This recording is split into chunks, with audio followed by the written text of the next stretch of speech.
Perhaps the most important lesson from Mozal is the evolving nature of political risk. The first phase of the project required a large consortium of investors, and that extended the time it took to reach financial closure. The terms and conditions demanded from the project company were onerous.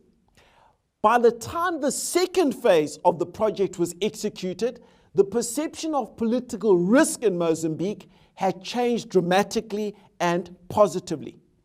The terms of the financing in phase 2 of the project were comparatively much more favorable, and the transaction was easier to close.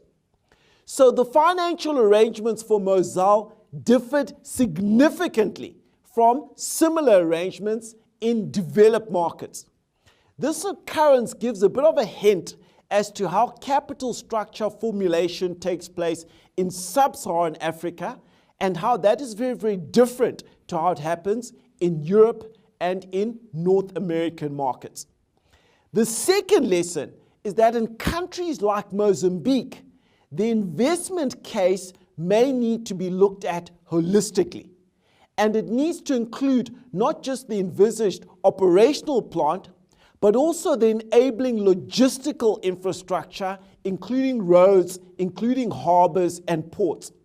Without these, many potential projects remain unrealizable.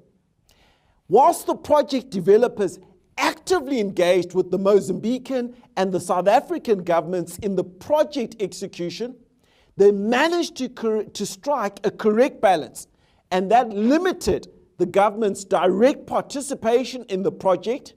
It limited unwanted government interference, but it managed to get government support for the project. The project developers also enjoyed significant budget and time completion gains by making use of an experienced team that had recently executed similar projects.